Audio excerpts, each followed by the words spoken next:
Alors bonjour à tous, j'espère que vous allez bien ce matin.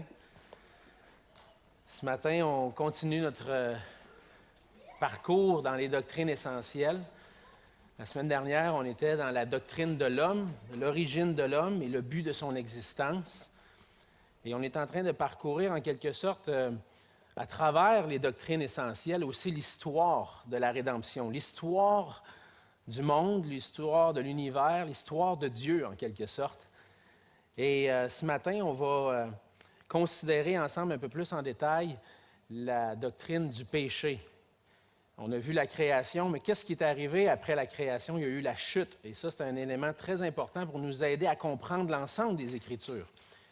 Et ce matin, c'est correct, je vais continuer. Et ce matin, on va considérer la doctrine du péché, comme je le disais.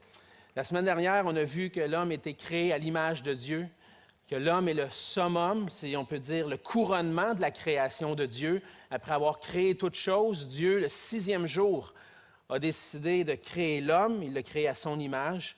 Et à l'origine, l'homme et la femme, tous les deux ont été créés à l'image de Dieu, ce qui les rend tous les deux égaux devant Dieu. Et on va voir à travers les Écritures que malgré leur égalité, ils vont jouer des rôles différents au sein du noyau familial et dans la société. Mais entre autres, il y a une égalité devant Dieu, étant tous les deux créés à l'image de Dieu.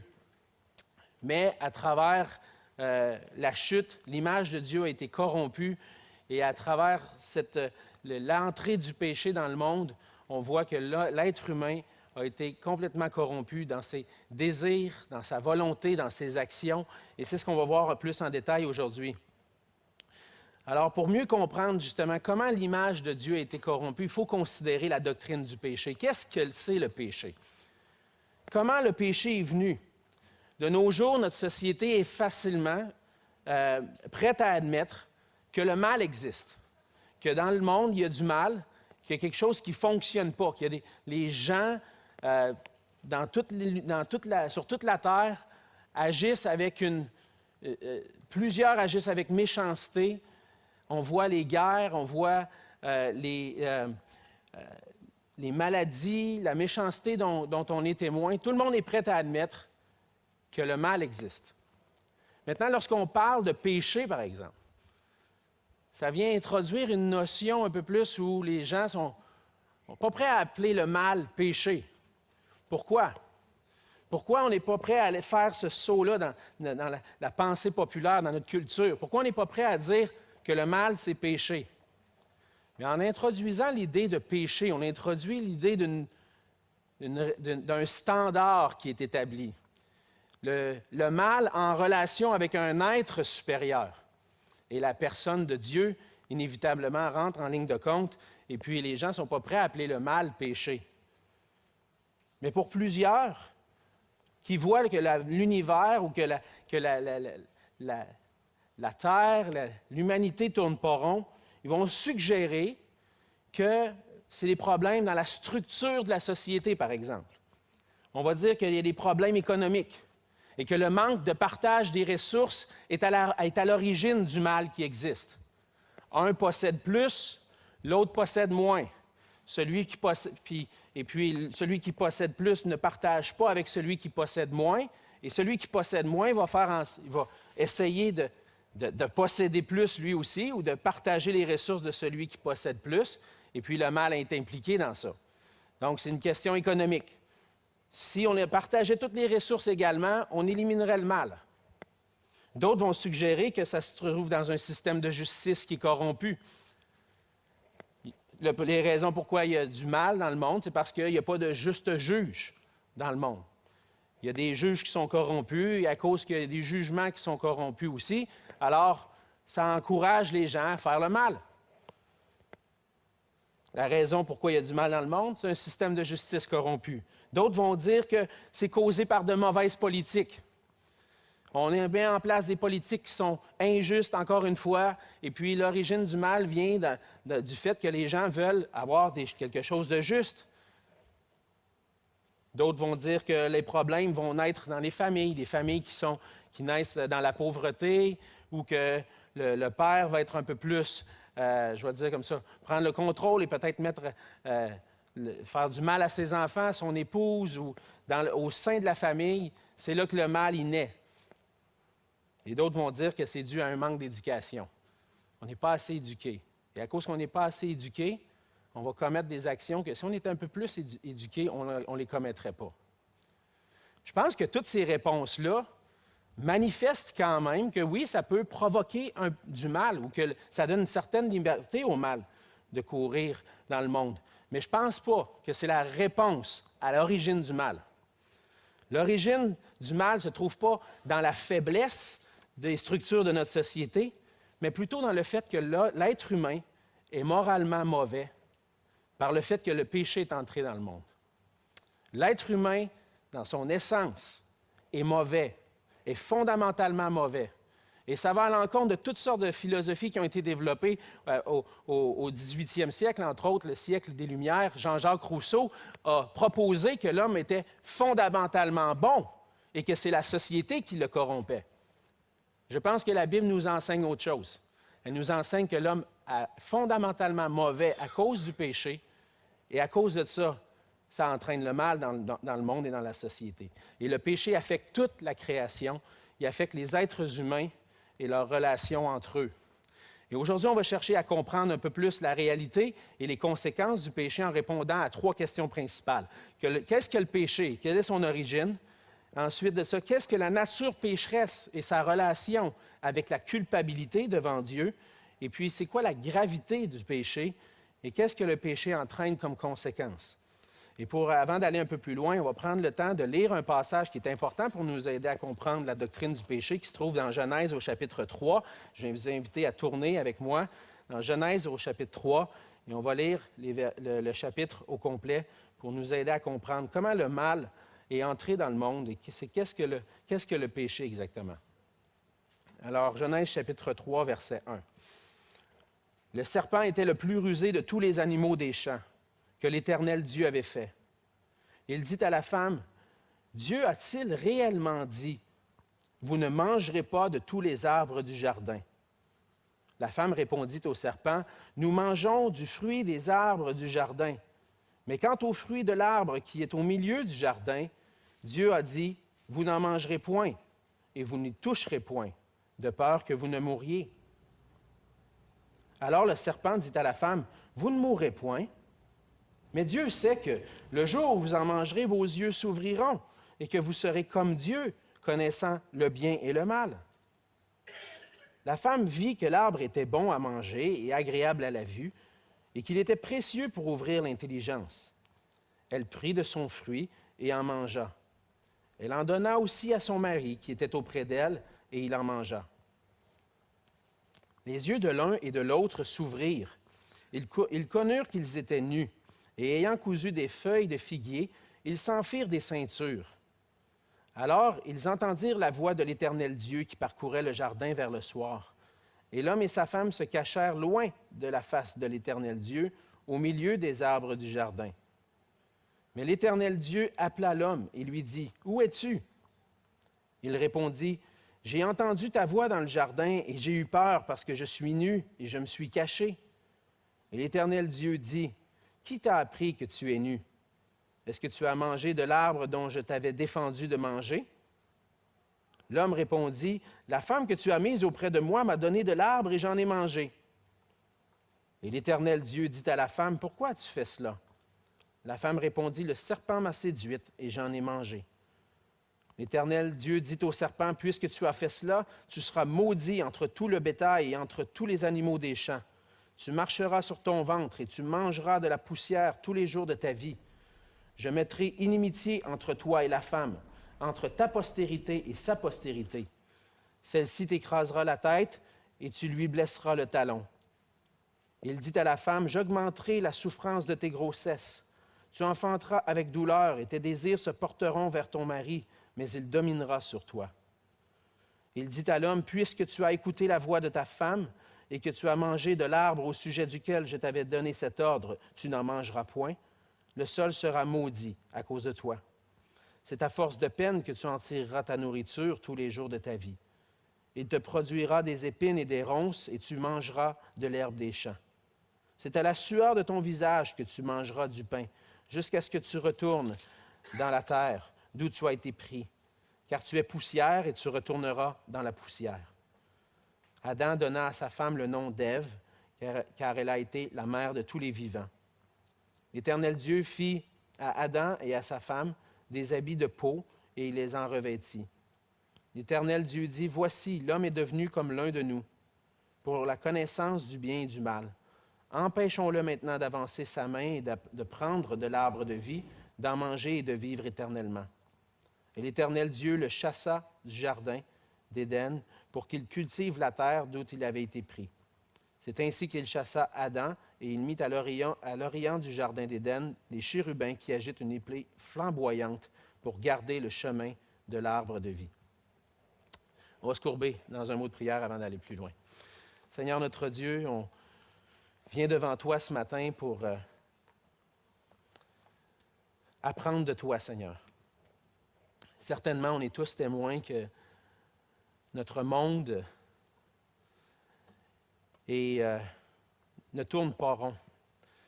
Les gens, dans toutes les cultures, dans toutes les sociétés, commettent le mal et manifestent par leurs actions, Seigneur, qu'ils ne sont pas justes, qu'ils ne font pas le bien.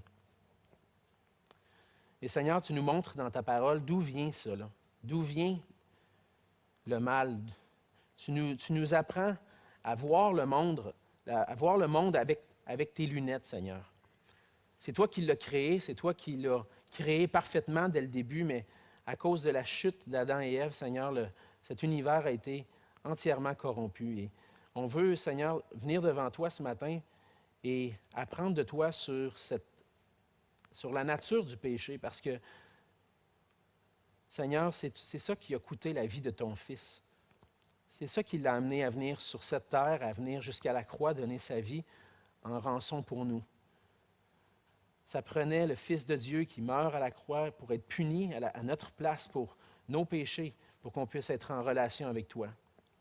Mais Seigneur, on est toujours, malgré la victoire que Christ a acquis pour nous, une victoire extraordinaire sur le péché, on est toujours en proie, Seigneur, à son influence, à la chair qui nous porte vers le péché. Et Seigneur, ce matin, aide-nous à mieux comprendre le péché et ses effets afin qu'on puisse lutter avec toi, par ton esprit, avec le péché dans nos vies, afin qu'on puisse vivre pour toi et te plaire davantage. C'est ma prière, Seigneur, et je te prie ces choses au nom de Jésus. Amen. Donc, ce matin, comme j'ai dit, on va répondre à 3 questions. La première qu'on cherche à répondre, c'est qu'est-ce que le péché et quelle est son origine? Premièrement, la nature du péché. Comme je l'ai mentionné, notre culture n'a pas de difficulté à admettre l'existence du mal. Mais lorsqu'on parle de péché, par exemple, on a un problème. On a un problème à dire que lorsque quelqu'un dit un mensonge, il a péché. On a un problème lorsqu'on dit, quelqu'un a volé, il a péché. Certainement, il a mal fait, mais de dire que c'est péché, c'est un pas plus loin. Et lorsque nous appelons le mal péché, ça suggère qu'il y a un standard qui détermine ce qui est bien et ce qui est mal. Le standard qui détermine ce qui est bien et ce qui est mal, c'est Dieu. C'est celui qui a créé l'univers. C'est celui qui était là avant le commencement et puis qui a créé toutes choses et qui a établi toutes choses. En créant l'univers, Dieu a décidé de mettre en place des règles pour que ça puisse fonctionner. Et le but de la création de l'univers, c'était la gloire de Dieu, que toute la création puisse rendre gloire à Dieu. Et il a mis en place des règles pour que ça puisse être bien géré et puis que les hommes puissent être heureux en relation avec Dieu. Mais lorsque on pense à Dieu, on pense à lui comme étant le standard, celui qui établit ce qui est bien et ce qui est mal. Les gens préfèrent de nos jours parler du mal plutôt que du péché parce qu'ils ne veulent pas admettre l'existence de Dieu, ou plutôt l'existence d'un être qui aurait une autorité sur nos vies. Et c'est ce qu'on va voir en réalité aujourd'hui. À travers le chapitre 3 de la Genèse, on réalise que dès le commencement, l'homme n'a pas voulu avoir l'autorité de Dieu dans sa vie. Et ce que le péché nous montre, c'est qu'il nous cherche constamment à dévier notre trajectoire pour qu'on puisse dire « Non, moi je sais ce que je veux, je sais que ce que je veux pour moi est bon, et ce que Dieu a pour moi, ce n'est pas bon.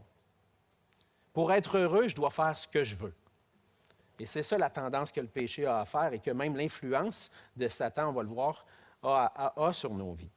Mais si on devait définir le péché, en réalité, le péché, c'est le mal en relation avec Dieu.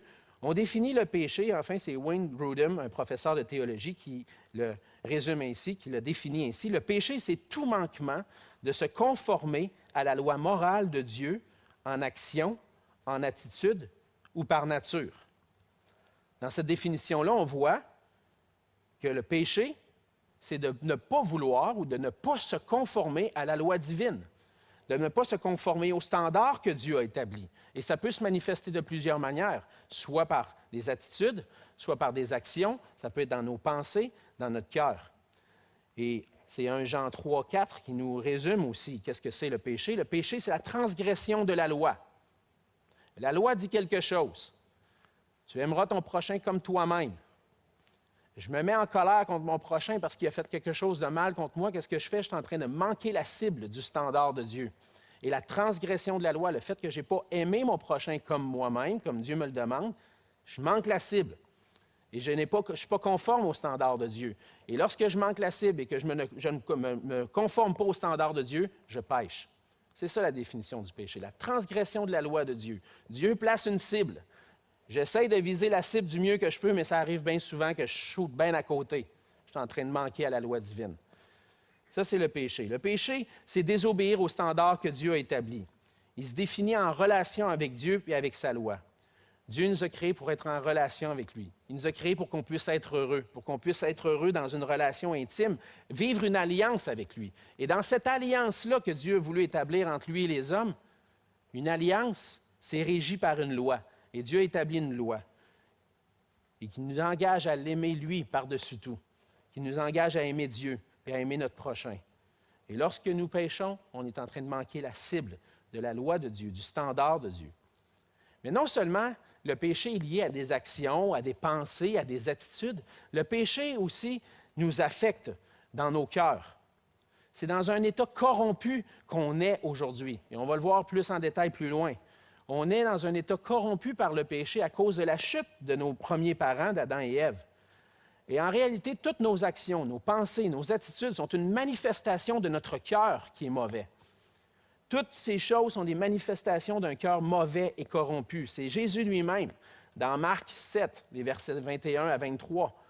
Il dit, c'est du dedans, c'est du cœur des hommes que sortent les mauvaises pensées, les adultères, les débauches, les meurtres, les vols, les cupidités, les méchancetés, la fraude, le dérèglement, le regard envieux, la calomnie, l'orgueil, la folie.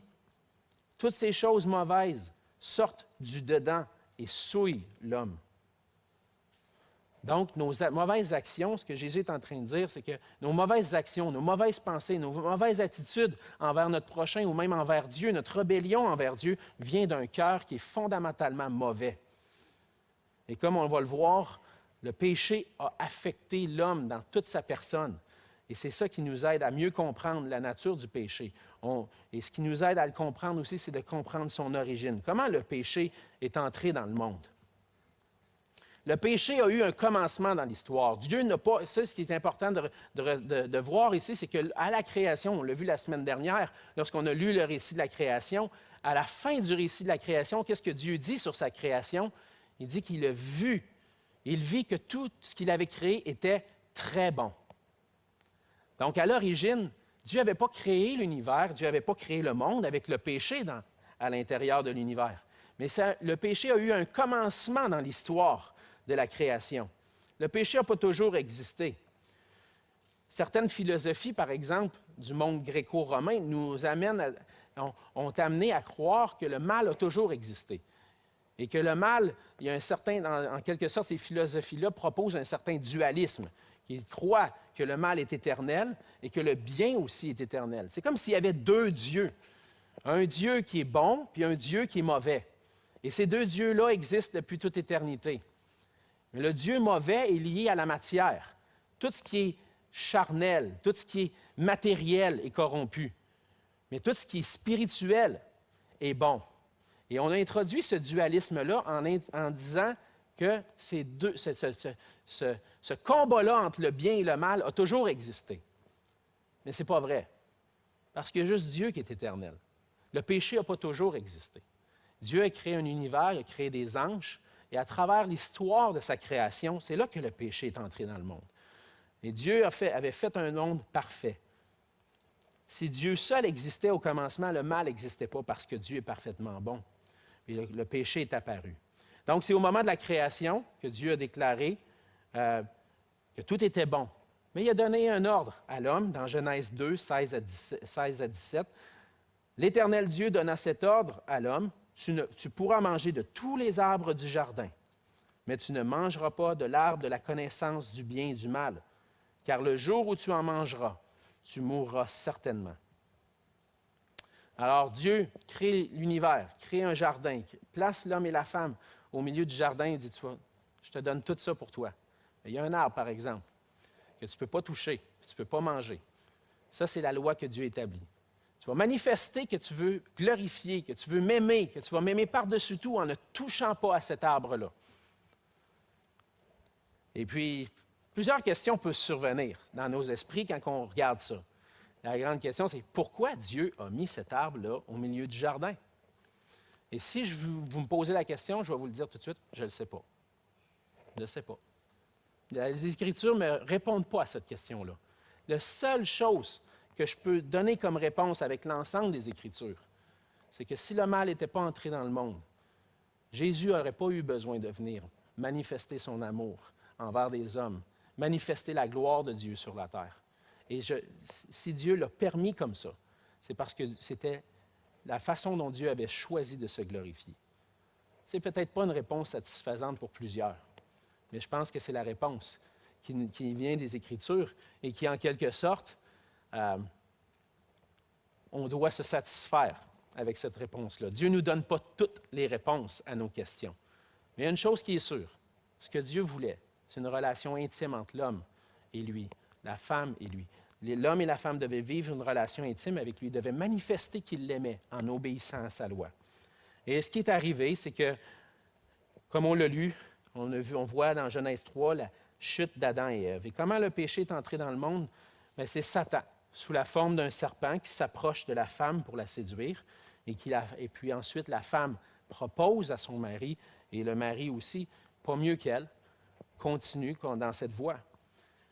Et juste en regardant l'interaction entre Satan et la femme et comment l'homme a suivi tout ça, ça nous montre un peu comment le péché est sournois et comment Satan aussi est sournois dans sa façon de proposer. Qu'est-ce que Satan a fait? Il a placé un doute dans le cœur de l'homme et de la femme. Dieu a-t-il réellement dit? C'est ça que Dieu a dit? Tu ne toucheras pas à l'arbre de la connaissance du bien et du mal. Et puis là, l'homme et la femme, innocents dans leur compréhension de leur relation avec Dieu, bien oui, c'est ça que Dieu a dit, c'est la parole de Dieu. Alors, qu'est-ce que Satan a fait? Il a remis en doute la parole de Dieu. Et le péché dans nos vies souvent apparaît lorsqu'on remet en doute la parole de Dieu. Dieu avait dit, tu ne toucheras pas. Et là, Satan vient et dit, est-ce que c'est vraiment ça que Dieu a dit?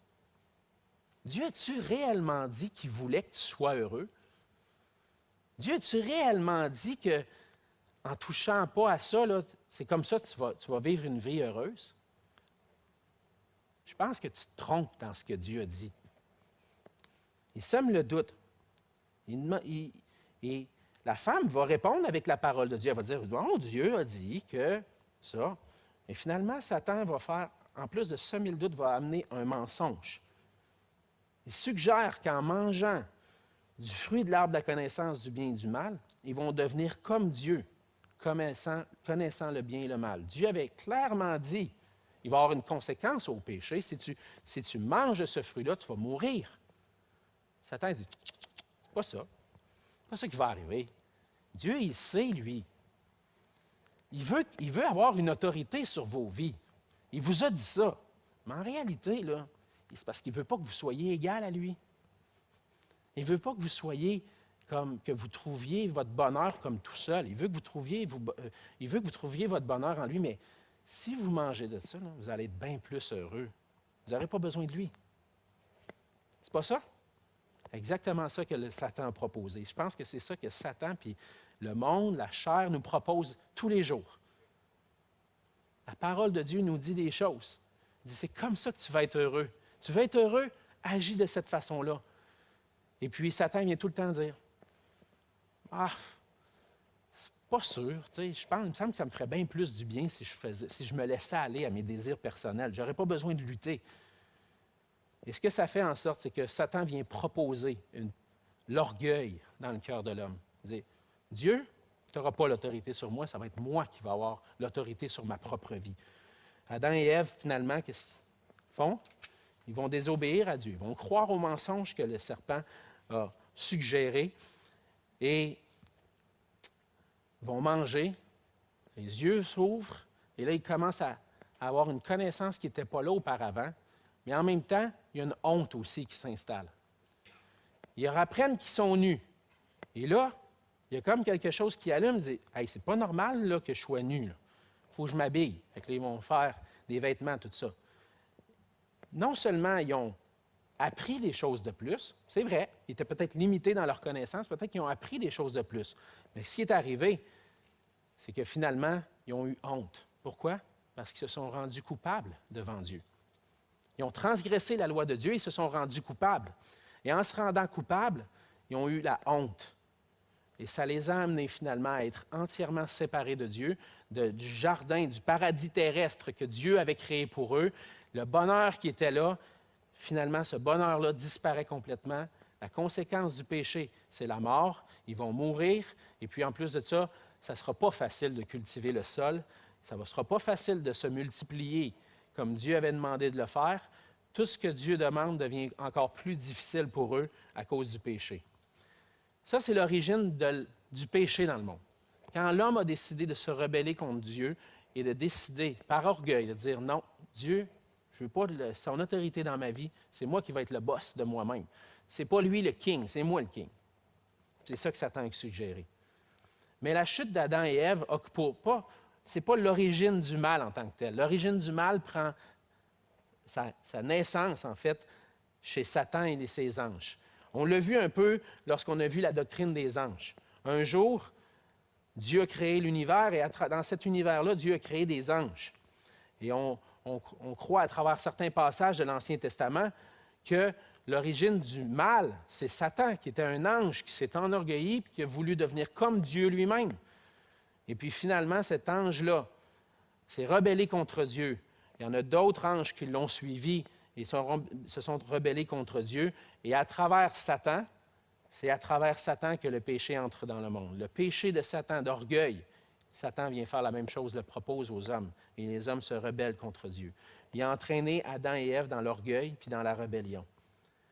Fait que la chute d'Adam et Ève a eu un effet désastreux sur toute la création. C'est ce qu'on voit après ça. Le reste de l'Ancien Testament, après ça, qu'est-ce qu'on voit? C'est juste, puis même du Nouveau Testament et de ce qu'on est témoin aujourd'hui dans le monde, c'est le mal de l'être humain. Le péché des hommes qui font à l'encontre, qui vont totalement à l'encontre de ce que Dieu a prévu pour eux. Donc, ça a eu un effet désastreux sur la création. Et non seulement cela, tous les êtres humains maintenant naissent avec la culpabilité et la nature pécheresse. Et c'est ce qu'on va voir ensemble. C'est quoi la nature de cette culpabilité-là et qu'est-ce que c'est la nature pécheresse? Pourquoi le mal perdure? C'est parce que le mal s'est transmis de génération en génération depuis Adam et Ève. On commence avec l'aspect de la culpabilité.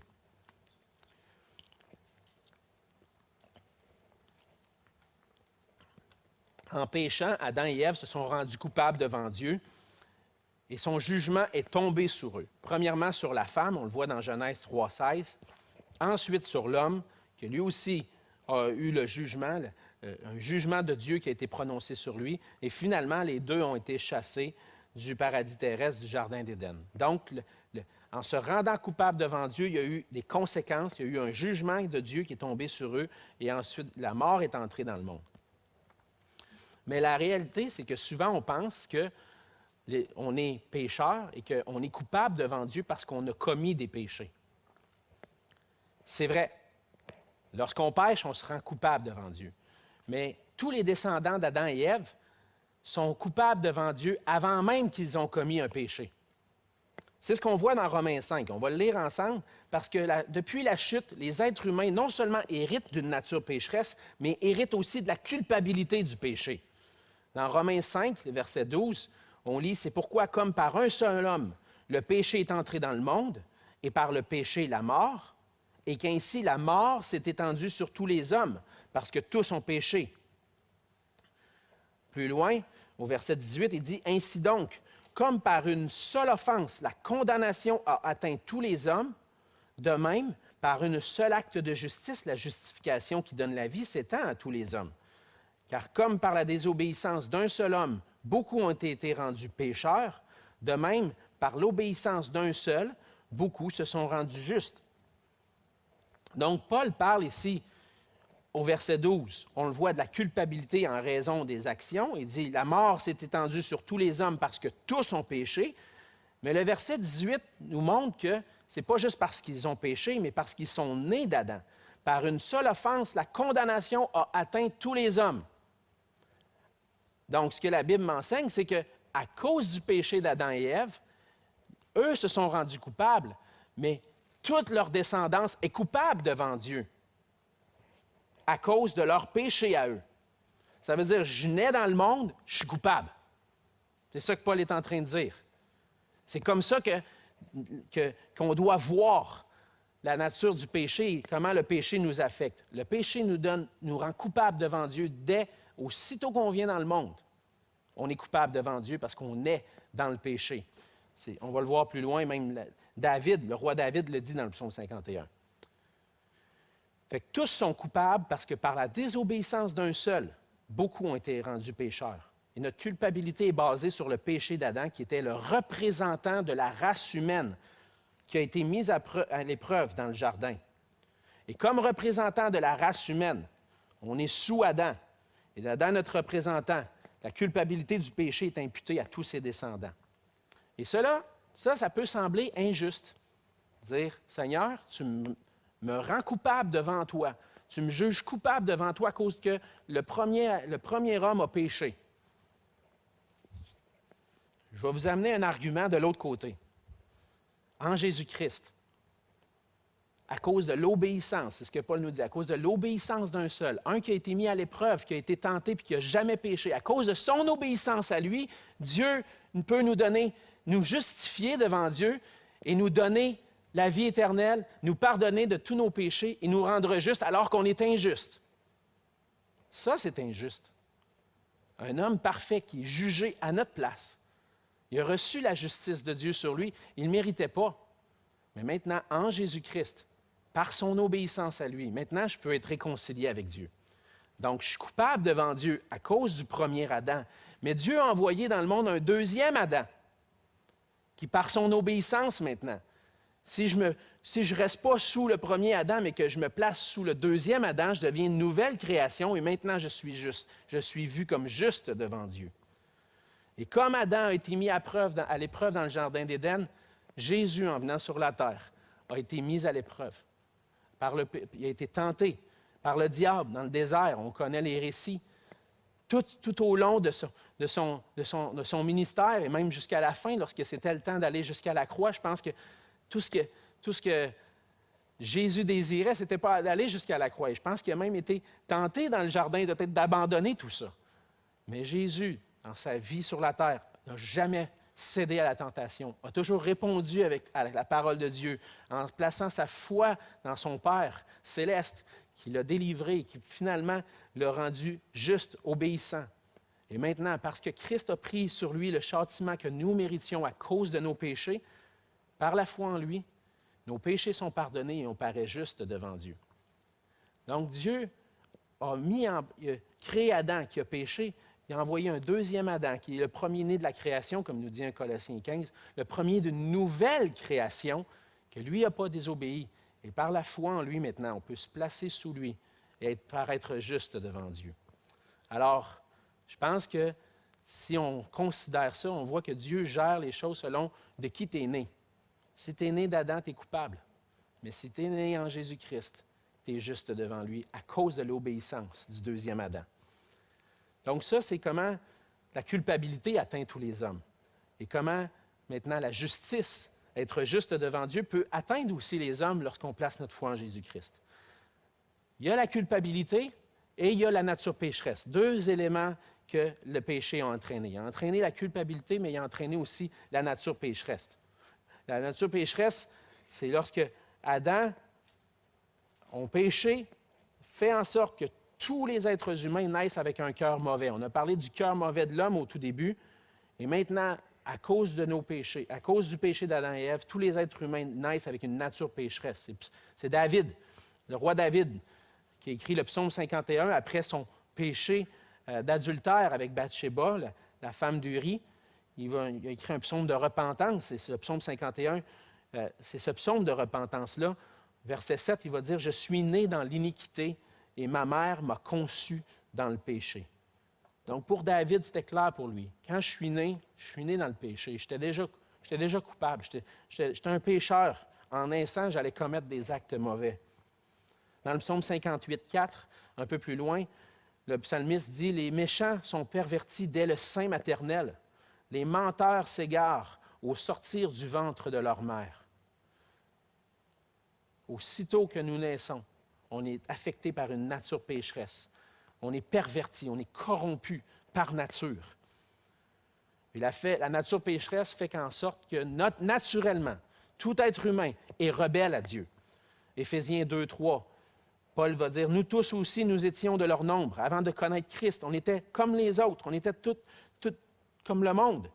Nous étions de leur nombre et nous vivions autrefois selon les convoitises de notre chair, accomplissant les volontés de la chair et de nos pensées, et nous étions par nature des enfants de colère comme les autres. » Et on était par nature, je veux souligner ce mot-là dans ce passage-là. Par nature, on était des enfants de colère, comme tout le monde.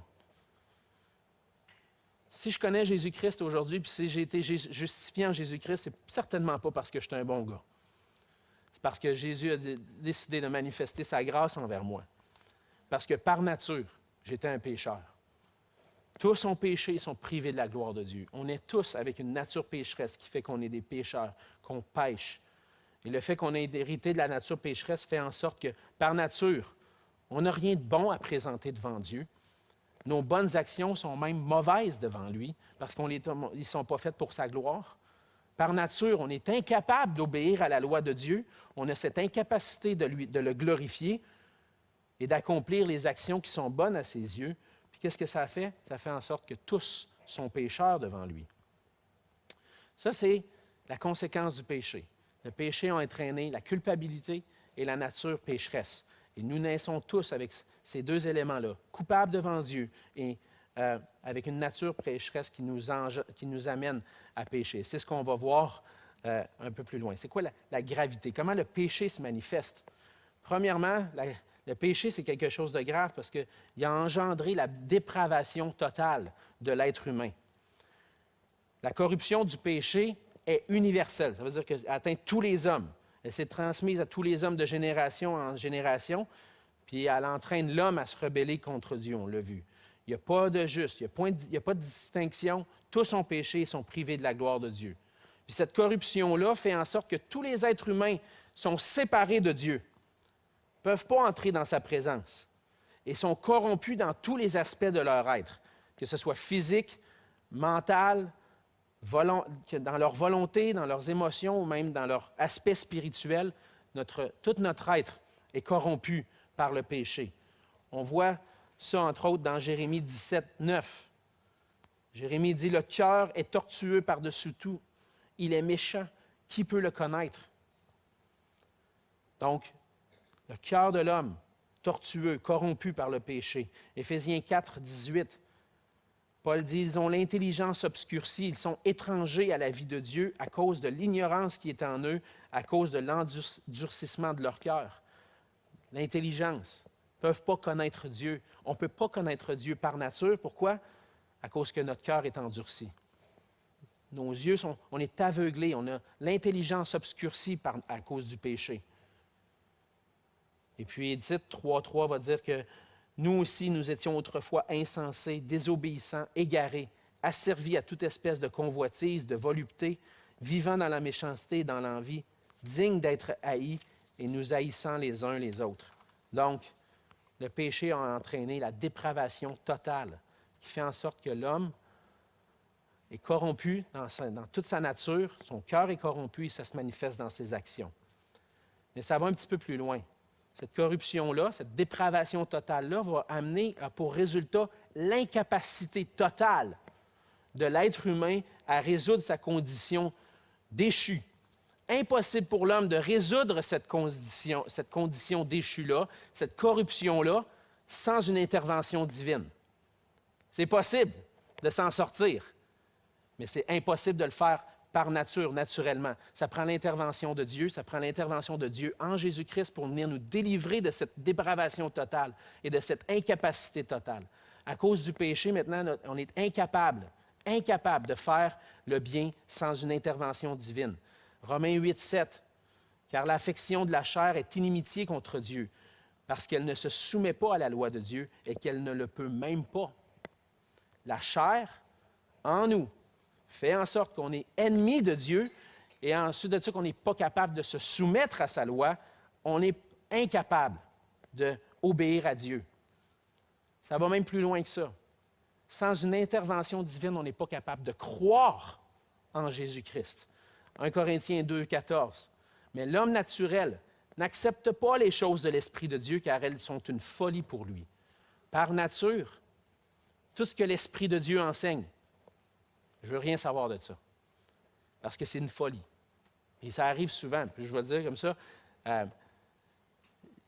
j'ai connu le Seigneur quand j'étais en bas âge. Mais mon père me rappelait que dès que j'avais comme 2, 3, 4 ans, déjà il m'enseignait la parole de Dieu.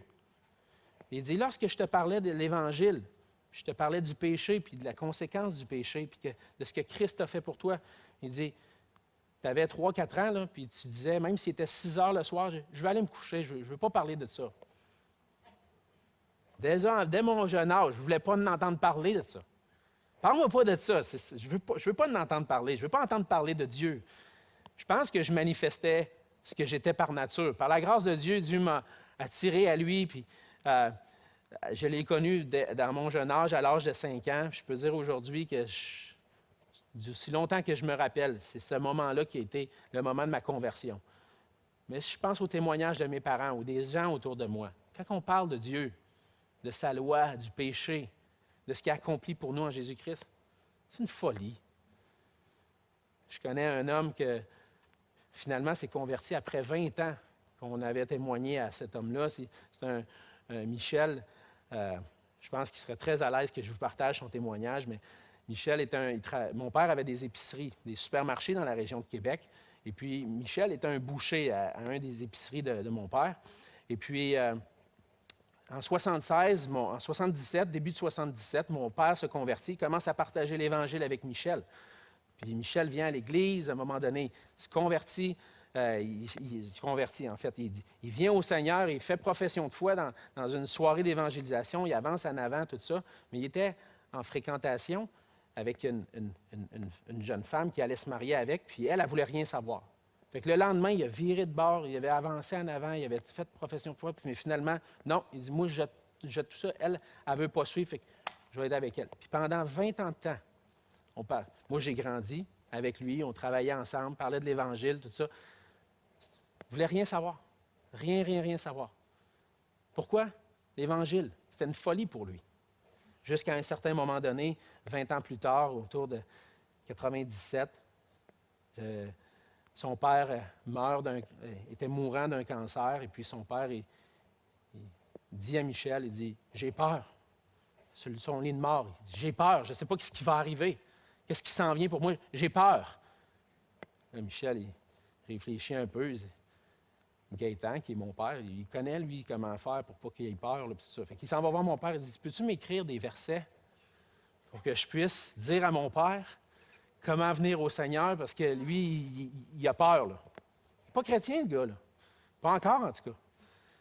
Et puis, mon père, il fait une feuille, il écrit des versets, il écrit son témoignage dessus, puis il dit, tiens, va partager ça à ton père. Puis, le père de Michel restait à Montmagny, on était à Québec. Il prend la route pour Montmagny. Et puis, pendant qu'il est dans l'auto, en descendant,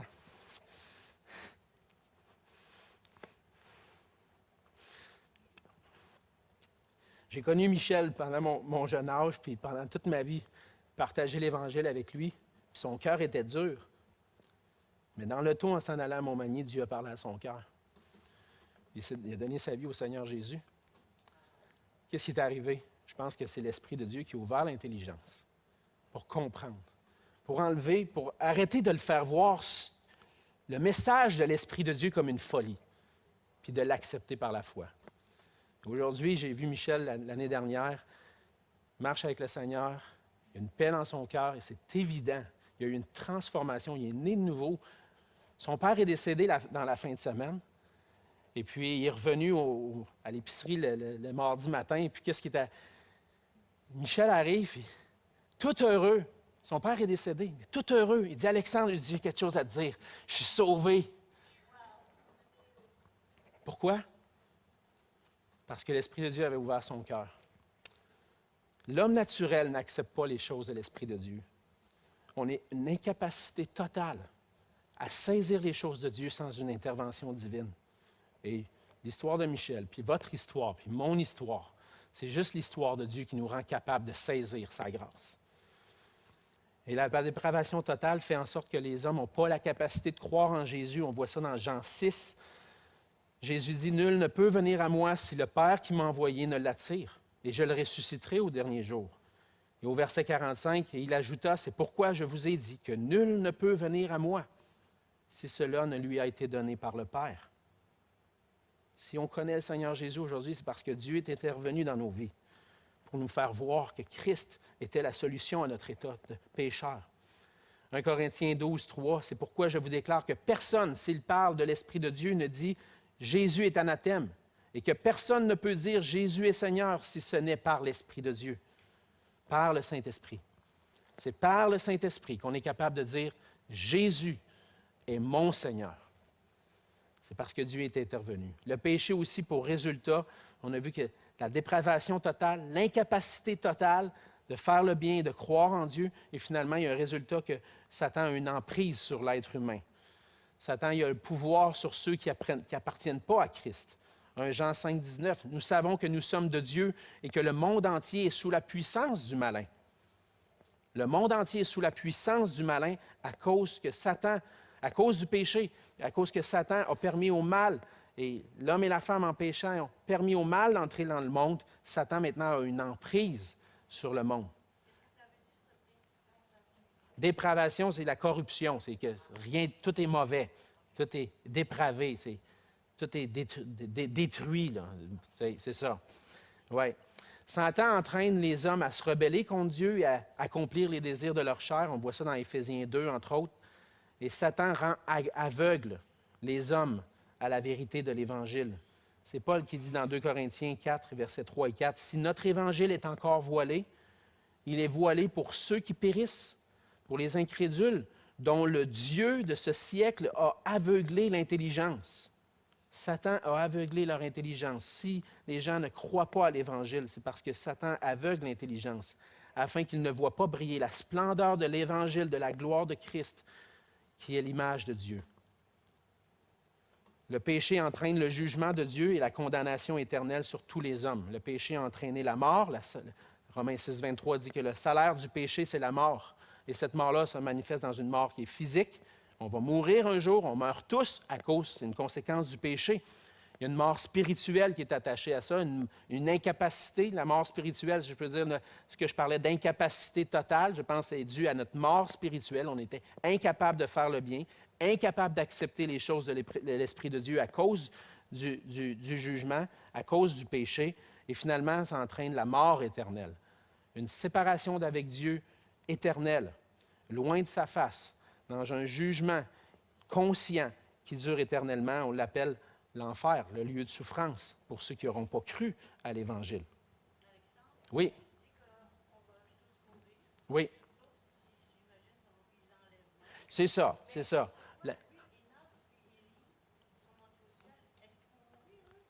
Euh, c'est une bonne question. Mme Paradis demande si euh, on meurt tous à cause du péché, comme je le mentionnais, mais aussi ça se peut qu'on ne meure pas parce que s'il vient l'enlèvement, on ne mourra pas. Vous êtes je suis entièrement d'accord avec vous. Puis il y a Enoch et Élie qui sont montés au ciel. Bien, je pense que Dieu leur a permis de ne pas voir la mort à eux. Je pense que Dieu leur a fait une grâce spéciale de juste de ne pas voir la mort, mais de simplement monter au ciel. Pareil comme s'il y avait eu l'enlèvement. C'est ce qu'ils ont vécu. Je pense que c'est une grâce que Dieu leur a fait de ne pas voir la mort. Oui. Et je pense que si, c'est ma compréhension des choses, c'est s'il n'y avait pas eu le péché dans le monde, on aurait probablement tous terminé notre vie sur la terre d'une façon semblable. C'est qu'on n'aurait pas connu la mort. Peut-être qu'on n'aurait probablement pas vécu éternellement sur la terre. Si on n'avait pas vécu éternellement sur la terre, on aurait probablement monté au ciel de cette façon-là. C'est ma compréhension. C'est toutes des suppositions, là, parce qu'il n'y a rien de clair dans les Écritures, mais ma compréhension, c'est que la mort, on voit la mort, on connaît la mort physique à cause du péché. Si le péché n'avait pas été là, soit qu'on aurait vécu éternellement sur la terre, et si ce n'est pas le cas, bien, on aurait été enlevé à un certain moment donné au ciel. C'est ça. Ouais. J'aimerais terminer avec comment Dieu a manifesté sa grâce envers nous pour venir nous enlever la culpabilité du péché puis nous délivrer du péché.